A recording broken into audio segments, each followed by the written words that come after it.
first time you've encountered marijuana? I was about probably 14 in high school, and oh wait, not the time you first smoked it, like the first time you ever seen it. Probably at my cousin's house, actually, when I was in Sydney. I was probably 12.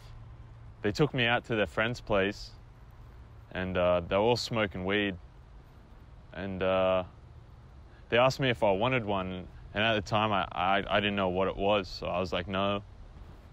And I just remember watching them smoke, like they were all just sitting in a room just smoking bongs, and seeing them doing it. They were like, my cousins were pretty rough cunts, I guess. And yeah, I guess that was the first time I seen it, really.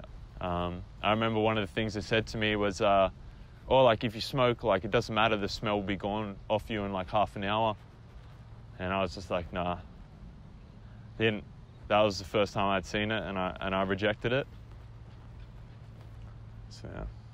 But there was this phase I was going through at school where like I'd be hanging around with the Deros, and I'd smoke durries and shit, and they'd always be smoking mixes, like smoking bongs, and you know, they'd get me to go and fill up the bottle with water, and I'd be going that. And I remember me and a friend of mine, Dylan, we'd always say to each other like, oh, we're never gonna smoke, man, like we don't want to be like these dudes. And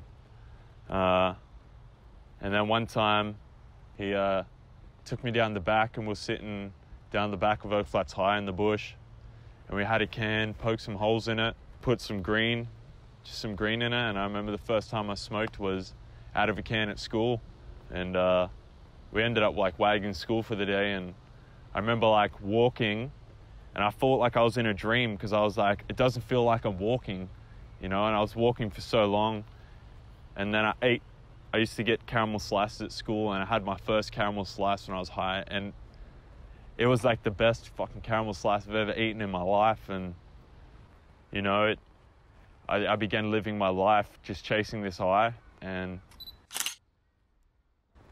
you know, I could do all these things with my day, but at the thing that I'd be itching for is like, you know, when's my next cone? When's the next time I'm going to be smoking weed? Like, it really felt like it became so much a part of me that it didn't matter what I was doing with my day, as long as I got to smoke weed at the end. That was like my highlight.